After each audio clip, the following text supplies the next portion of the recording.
भाग दो। अब यहाँ पर देखिए कि किस प्रकार से ये जो बच्चे थे, यह केशव और श्यामा दोनों चिड़िया के दाना पानी की चिंता करने लगे और अंडों को धूप से भी बचाना चाहते थे। कई दिन तक वे आपस में सलाह ही करते रहे। आखिरकार उन्होंने सोचा कि चिड़िया के अंडों की रक्षा हम खुद ही करेंगे। उन्होंने माँ से छिपकर चिड़िया के लिए चावल पानी का प्रबंध कर लिया और चिड़िया और उसके अंडों को धूप से बचाने के लिए कूड़ा फेंकने वाली टोकरी से ढकने का विचार भी किया। तो अब आइए देखते हैं कि इस कहानी में ये नादान दोस्त आपस में क्या कर रहे हैं, सलाह मशवरा करके। तो श्यामा दौड़कर टोकरी उठा लाई। केशव ने उसके सुराख में थोड़ा सा कागज ठूंस दिया और तब टोकरी को एक टहनी से टिका कर बोला, देख, ऐसे ही घोंसले पर उसकी आड़ कर दूंगा, तब कैसे धूप जाएगी। श्यामा ने दिल में सोचा, भैया कितने चालाक हैं। गर्मी के दिन थे, बाबूजी दफ्तर गए हुए थे, अम्मा दोनों बच्चों को कमरे में सुलाकर खुद सो गई थीं। लेकिन बच्चों की आंखों में आज नींद कहाँ। अम्मा जी को बहलाने के लिए दोनों दम रोके यानी सांस रोके आंखें बंद किए किए मौके का इंतजार कर रहे थे। ज्यों ही मालूम हुआ कि अम्मा जी अच्छी तरह से सो गई, दोनों चुपके से उठे और बहुत धीरे से दरवाजे की सिटकनी खोलकर बाहर निकल आए। अंडों की हिफाजत की तैयारियां होने लगी, यानी दोनों ने अपनी नींद को पूरी तरह से भगा दिया। किसके लिए? सिर्फ चिड़ा और चिड़िया के अंडों की सुरक्षा करने के लिए। तो अंडे कितने थे? 3। और यहाँ पर ये दो नादान दोस्त भाई बहन, एक है श्यामा और केशव, दोनों अंडों की हिफाजत की तैयारियां करने लगे। हिफाजत का अर्थ होता है सुरक्षा।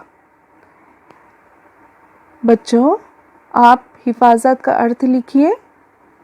केशव कमरे से एक स्टूल उठा लाया, यानी एक छोटी सी चौकी होती है टेबल के जैसा, तो उसने क्या किया, कमरे से एक स्टूल उठा लाया। लेकिन जब उससे काम न चला तो नहाने की चौकी लाकर स्टूल के नीचे रखी और डरते डरते स्टूल पर चढ़ा। क्यों? क्योंकि जो चौकी थी वह छोटी थी।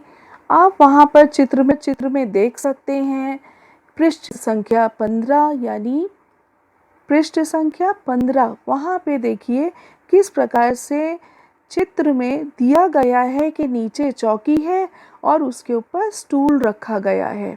और यह बहन जो है, श्यामा जो है, अपने भाई को ऊपर चढ़ाकर किस प्रकार से स्टूल को पकड़कर खड़ी है।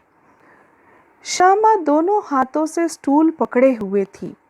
स्टूल चारों टांगे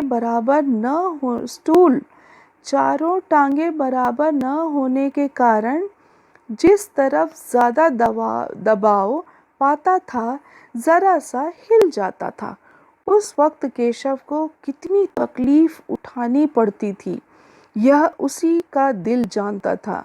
दोनों हाथों में कार्निस पकड़ लेता और श्यामा को दबी आवाज से डांटता, अच्छी तरह पकड़, वरना उतरकर बहुत मारूंगा।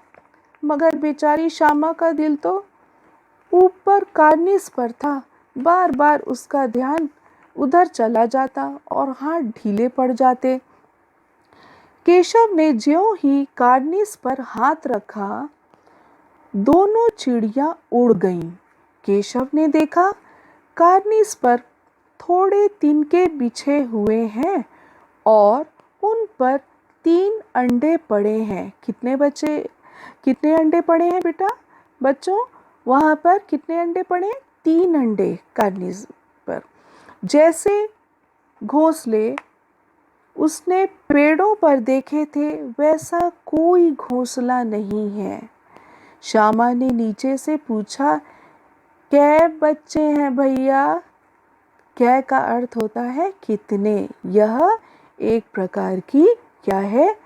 बोली है, जो कि अधिकतर इसका प्रयोग उत्तर प्रदेश के लोग करते हैं। तो कै यानी कितने। केशव, 3 अंडे हैं, अभी बच्चे नहीं निकले। श्यामा, जरा हमें दिखा दो भैया, कितने बड़े हैं? केशव, दिखा दूंगा, पहले जरा चिथड़े ले आ, नीचे बिछा दूं। बेचारे अंडे तिनकों पर पड़े हैं। श्यामा दौड़कर अपनी पुरानी धोती फाड़कर एक टुकड़ा लाई। केशव ने झुककर कपड़ा ले लिया। उसकी कई तह करके उसने एक गद्दी बनाई और उसे तिनकों पर बिछाकर तीनों अंडे धीरे से उस पर रख दिए। श्यामा ने फिर कहा, हमको भी दिखा दो भैया। केशव ने कहा, दिखा दूंगा, पहले जरा वह टोकरी तो दे दो, ऊपर छाया कर दूं। श्यामा ने टोकरी नीचे से थमा दी और बोली, अब तुम उतर आओ, मैं भी तो देखूं। केशव ने टोकरी को एक टहनी से टिका कर कहा, जा, दाना और पानी की प्याली ले आ, मैं उतर आऊं तो तुझे दिखा दूंगा। श्यामा प्याली और चावल भी लाई। केशव ने टोकरी के नीचे दोनों चीजें रख दी और आहिस्ता से यानी धीरे से उतर आया। श्यामा ने गिड़गिड़ाकर कहा, अब हमको भी चढ़ा दो भैया। केशव, तू गिर पड़ेगी। श्यामा, ना गिरूंगी भैया, तुम नीचे से पकड़े रहना। केशव,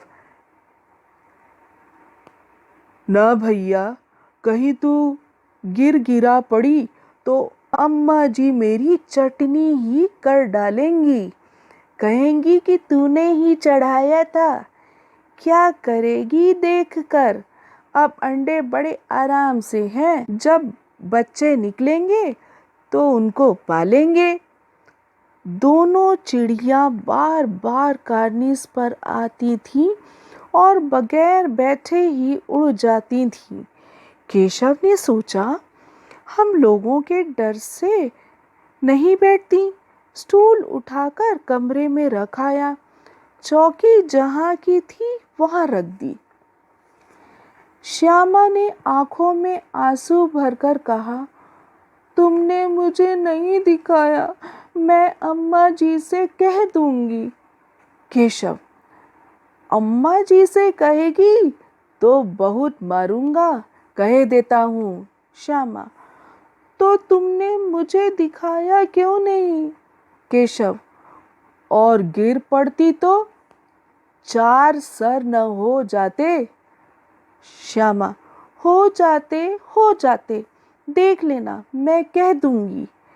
इतने में कोठरी का दरवाजा खुला और माँ ने धूप से आंखों को बचाते हुए कहा, तुम दोनों बाहर कब निकल आए? मैंने कहा ना था कि दोपहर को न निकलना। किसने किवाड़ खोला? किवाड़ केशव ने खोला था, लेकिन श्यामा ने माँ से यह बात नहीं कही। उसे डर लगा कि भैया पिट जाएंगे। केशव दिल में कांप रहा था कि कहीं श्यामा